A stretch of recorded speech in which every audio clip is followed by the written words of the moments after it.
Bismillahirrahmanirrahim. Assalamualaikum warahmatullahi wabarakatuh. Perkenalkan, nama saya Dr. Amir Milan Nurul SHMH, NIDN 0905046901. Dosen tetap pada Prodi Disiplin Ilmu Hukum, Fakultas Hukum, Universitas Indonesia Timur Makassar. PMK terhitung 2017. Baiklah, kami akan memaparkan deskripsi metode pembelajaran mata kuliah yang kami ampu, yaitu terdiri dari manfaat pembelajaran, yaitu untuk menambah ilmu pengetahuan bagi mahasiswa agar kelak dapat berdaya saing dan kompetitif di tengah-tengah masyarakat dan memberikan manfaat yang lebih besar dan luas bagi bangsa dan negara. Kemudian substansi pembahasan terdiri dari, yaitu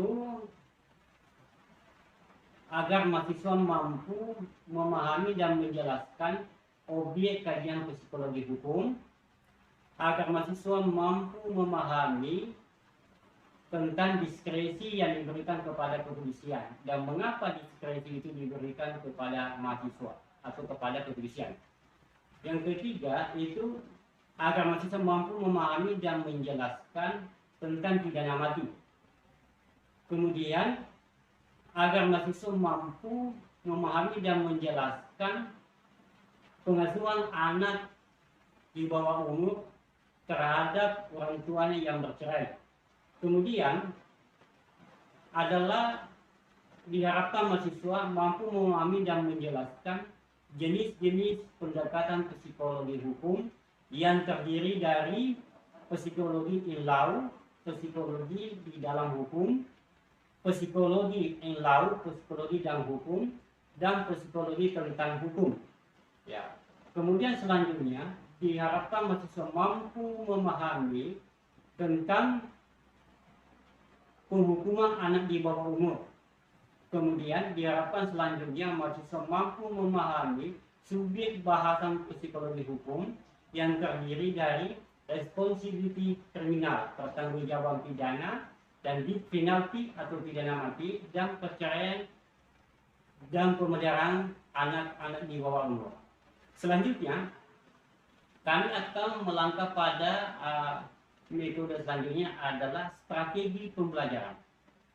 Nah, strategi pembelajaran itu kami menggunakan 3 metode. Pertama, metode ceramah. Kemudian metode diskusi, metode sumbang saran, kemudian metode student center learning. Pada metode diskusi, kami memberikan arahan pemaparan di depan mahasiswa agar mahasiswa mampu memahami dan mengerti apa yang menjadi substansi pembelajaran.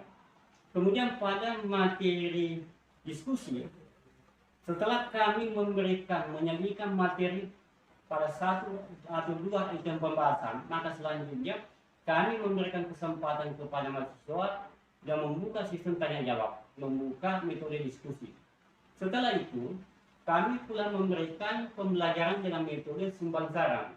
Metode sumbang saran ini adalah untuk meningkatkan keterampilan yang dimiliki mahasiswa. Dengan sumbang saran itu, maka kami sebagai pengampu mata kuliah memberikan dan membuka ruang yang sebesar kepada mahasiswa yang ingin memberikan masukan, yang ingin memberikan pendapatnya, yang ingin memberikan kritikan. Nah, target yang ingin kami capai adalah bahwa sebagai dosen pengampu, dengan metode sumbang saran ini diharapkan mahasiswa dapat memberikan kritikan, ya, dapat memberikan sumbangsi pemikiran keilmuan yang pada gilirannya dengan adanya proses sharing seperti itu, maka proses pembelajaran dapat berjalan dengan aktif. Ya.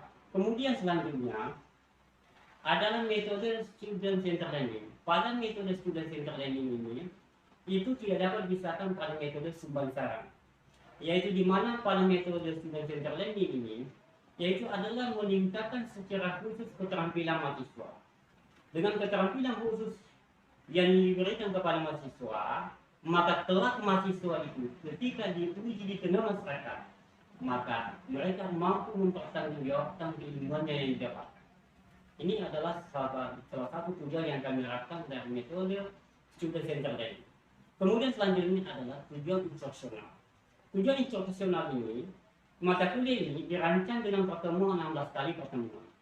Kemudian dengan tujuan instruksional ini diharapkan agar bahwa mahasiswa mampu memahami dan menjelaskan apa sih hakikat tentang objek kajian psikologi hukum.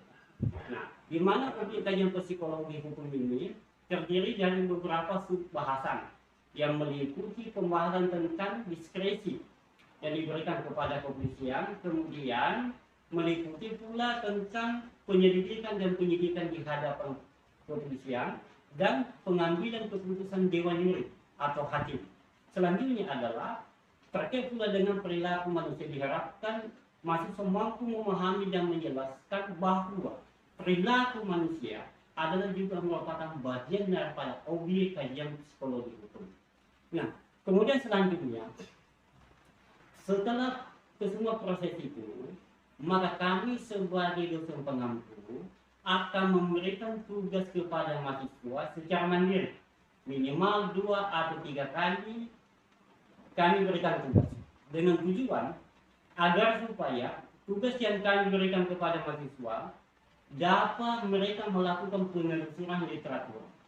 Ya, dengan melakukan penelusuran literatur, maka akan menambah referensi materi yang didapatkan oleh mahasiswa karena tugas-tugas yang saya berikan, yang pada gilirannya akan berimplikasi dengan materi-materi referensi yang didapatkan mahasiswa itu, maka dapat memperkaya hasanah keilmuan baik kepada mahasiswa itu sendiri maupun kepada dosen pengajar. Nah, itu adalah tugas-tugas manfaat yang kami berikan. Kemudian selanjutnya adalah setelah memberikan tugas, maka selanjutnya kami akan memberikan metode kuis. Metode kuis ini adalah metode yang bersifat interaktif. Kami berikan metode kuis ini pada pertemuan kelima, keenam, dan ketujuh. Karena pada metode pertama dan kedua, ketiga adalah merupakan materi pokok. Nah, selanjutnya metode pembelajaran selanjutnya setelah dengan metode itu, pembahasan itu, maka selanjutnya adalah kami akan mengadakan ujian tengah semester. Ujian tengah semester ini itu adalah berjalan sesuai dengan kalender akademik dengan metode yaitu metode esai dan evaluasi. Kemudian selanjutnya adalah ujian akhir semester. Nah, ujian akhir semester ini itu kami berikan dengan metode evaluasi atau metode lainnya. Nah, setelah kesemua itu dilewati, maka selanjutnya tibalah pada capaian pembelajaran. Capaian pembelajaran ini adalah sebagai prestasi mahasiswa yang merupakan penilaian akhir dari kami sebagai dosen pengampu, di mana kami memberikan bobot penilaian. Yang bobot penilaiannya itu kami presentasikan. Yaitu adalah terdiri dari kuis kami berikan nilai 15%, ujian tengah semester kami berikan nilai 20%, kemudian ujian terstruktural kami berikan nilai 20%, kemudian ujian akhir semester kami berikan bobot nilai dengan 40%. Sehingga jika ditotalkan maka keseluruhannya bernilai 100%. Nah, kemudian di samping metode pembelajaran itu dengan yang telah kami paparkan itu, maka ada metode lain sebagai penunjang di dalam memberikan penilaian kepada mahasiswa, yaitu adalah kami nilai kedisiplinan mahasiswa pula, akhlak, etika, dan moralnya. Artinya, sekalipun mahasiswa itu mempunyai nilai pada kuis bagus, ujian tengah semester bagus, ujian akhir semester bagus, tetapi manakala kedisiplinannya kurang bagus, terlebih mental, moral, dan akhlaknya kurang bagus, maka itu turut mempengaruhi nilai yang didapatkan oleh mahasiswa. Kenapa?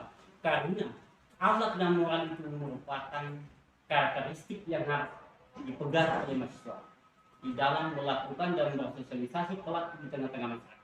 Ketika akhlaknya buruk, maka cerminan bahwa mereka tidak bisa menjadi pemimpin ke depan.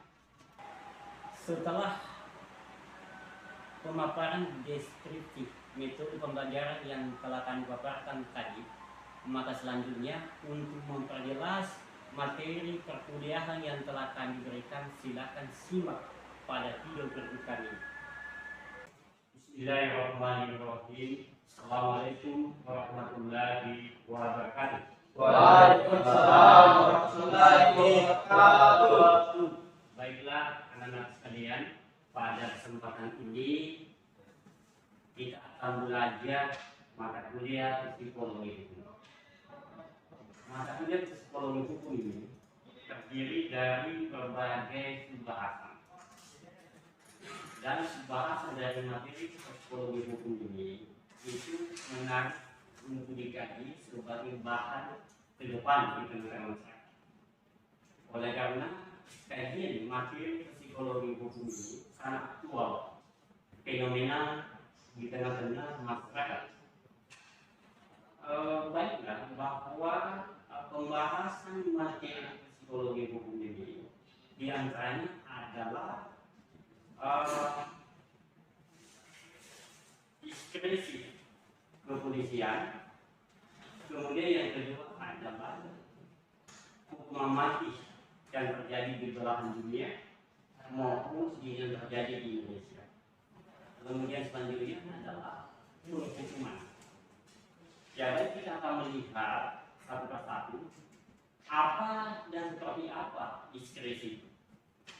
Kalau kita membahas tentang diskresi, maka yang melekat di dalam diskresi ini adalah kewenangan. Kewenangan dalam hal ini adalah kewenangan yang dimiliki oleh aparat kepolisian untuk melakukan diskresi.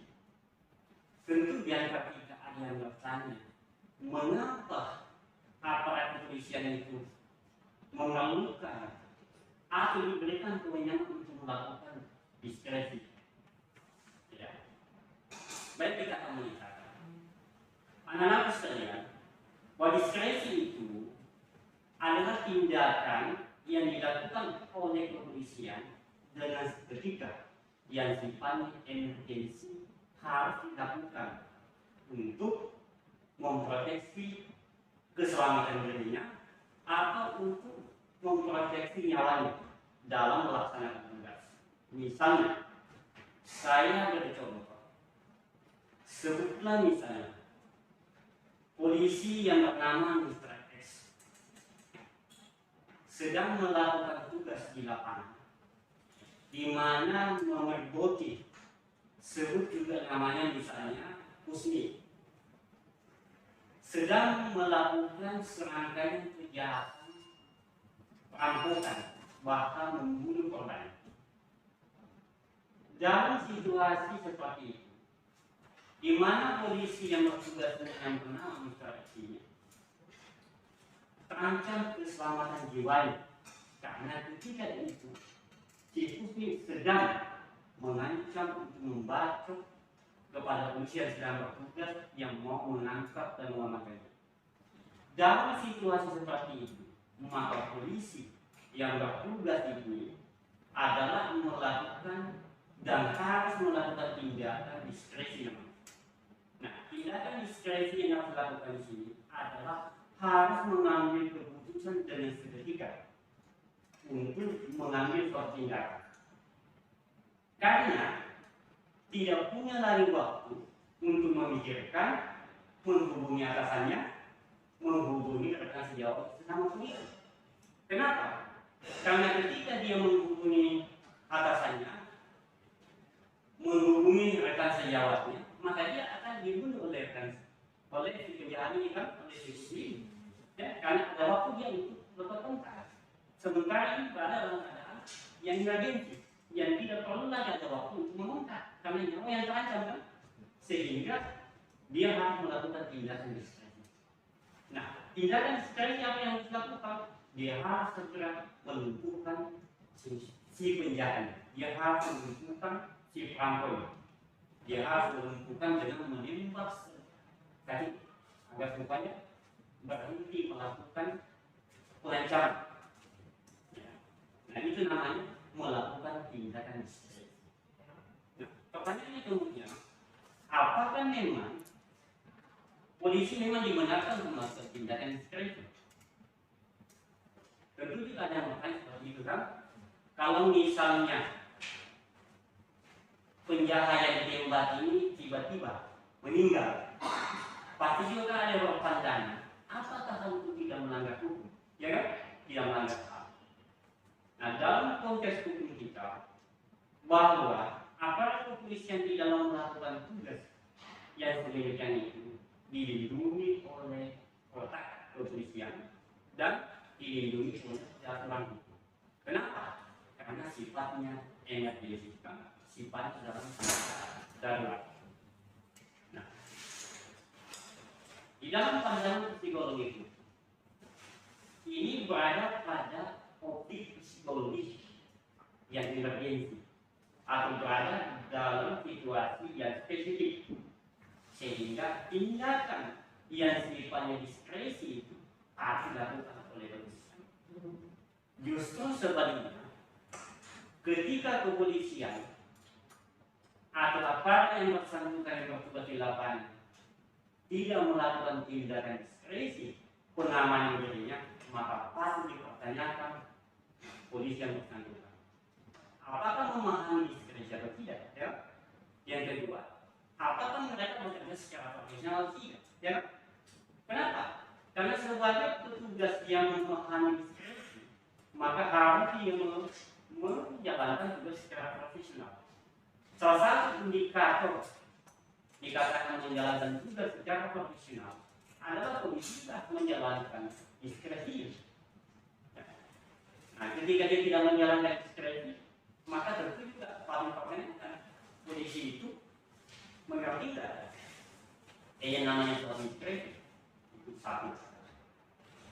Kemudian kedua, objek bahasan kita yang terkait dengan objek yang psikologi hukum itu adalah terkait dengan hukuman mati. Nah, ini tentu menarik pula untuk dikatakan, karena masalah hukuman mati ini juga terkait dengan hak asasi manusia, ya kan? Terkait dengan hak asasi manusia. Dan hukuman mati ini terjadi di beberapa belahan dunia, bahkan terjadi pro dan kontra terkait dengan hukuman mati di beberapa belahan dunia. Di negara Eropa sana ada yang setuju hukuman mati dan ada yang tidak setuju hukuman mati. Termasuk Indonesia menerapkan hukuman mati. Nah, pertanyaan selanjutnya, memang perlukah namanya hukuman mati ditegakkan dalam konteks ini? Maka jawabannya perlu dan tergantung dengan konstitusi yang diambil oleh suatu negara. Misalnya, Indonesia sebagai negara hukum ada konstitusinya, hukumnya yang membenarkan bahwa hukuman mati itu memang harus ditegakkan, harus dilakukan. Contoh, saya beri contoh kepada sekalian. Kalau seorang pengedar narkoba yang sudah mengedarkan ribuan butir pil estetik, yang tentu dampaknya sangat membahayakan masa depan generasi bangsa.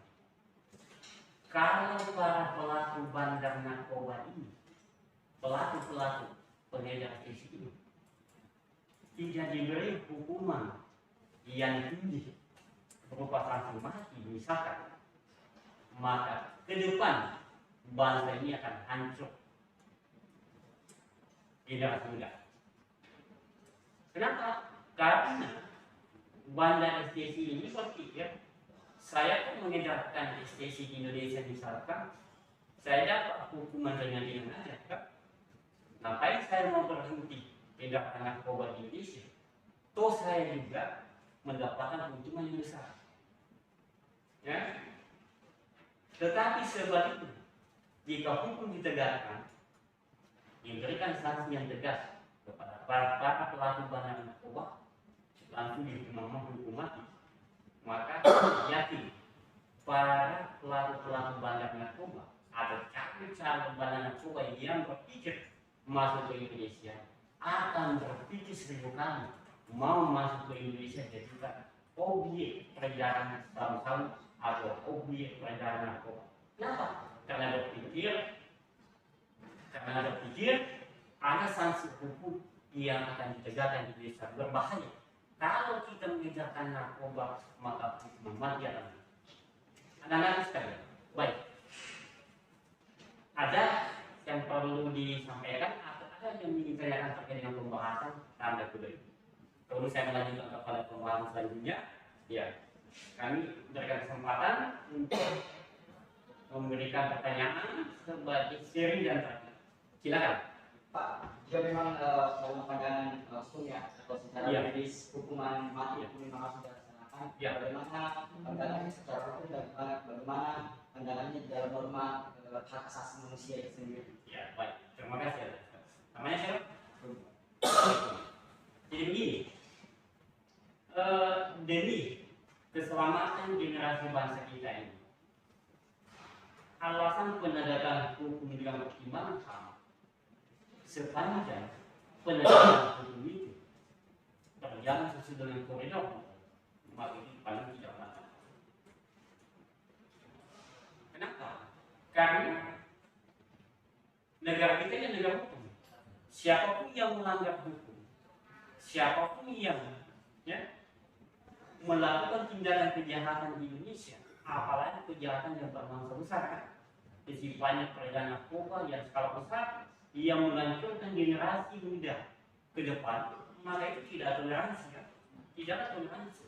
Mau harus dihukum sesuai dengan aturan hukum yang berlaku di Indonesia. Bagaimana aturan hukum yang berlaku di Indonesia? Bahwa setiap pengedar narkoba yang membawa sekian kilogram dan salah satu atau narkotika di Indonesia, maka dia akan dikenakan sanksi hukuman mati. Tentu ini adalah norma hukum yang berlaku di Indonesia, aturan hukum yang berlaku di Indonesia.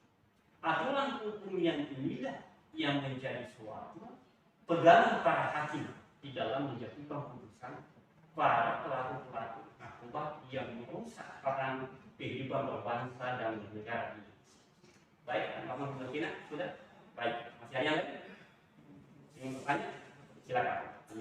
Jika ada suatu keadaan Pak yang mungkin di lapangan pada saat ada yang mengedarkan narkotika, psikotropika atau zat aktif lainnya, dan ketika didapati kepolisian tersebut yang ternyata campur tangan atas pengedaran tersebut, apakah pihak kepolisian juga dapat ditetapkan sebagai hukum tersebut? Iya, kalau didapatkan di lapangan ada bukti faktual dan nyata di mana para pengedar narkoba ini ada sindikat kerjasama dengan aparat kepolisian misalkan, maka aparat kepolisian itu perlu ditindak. Kalau misalkan proses yang hukum kita ini tidak ada kebawah di mata hukum di negara kita. Entah dia pejabat aparat hukum, ketika dia melakukan pelanggaran satu harus proses. Kalau aparat kepolisian yang membackup pelaku-pelaku kejahatan seperti narkoba misalkan dan kejahatan lainnya, maka itu harus diproses secara hukum. Sekarang dia adalah aparat kepolisian, itu hukum negara kita tidak akan pandang semua orang bersamaan kedudukan di depan equality before the law. Siapapun entah dia pejabat bukan pejabat sama kedudukan di depan, sehingga ketika dia melanggar hukum maka konsekuensi hukumnya dia harus mempertanggungjawabkan perbuatannya di depan. Ya kan begitu? Silakan. Namanya siapa?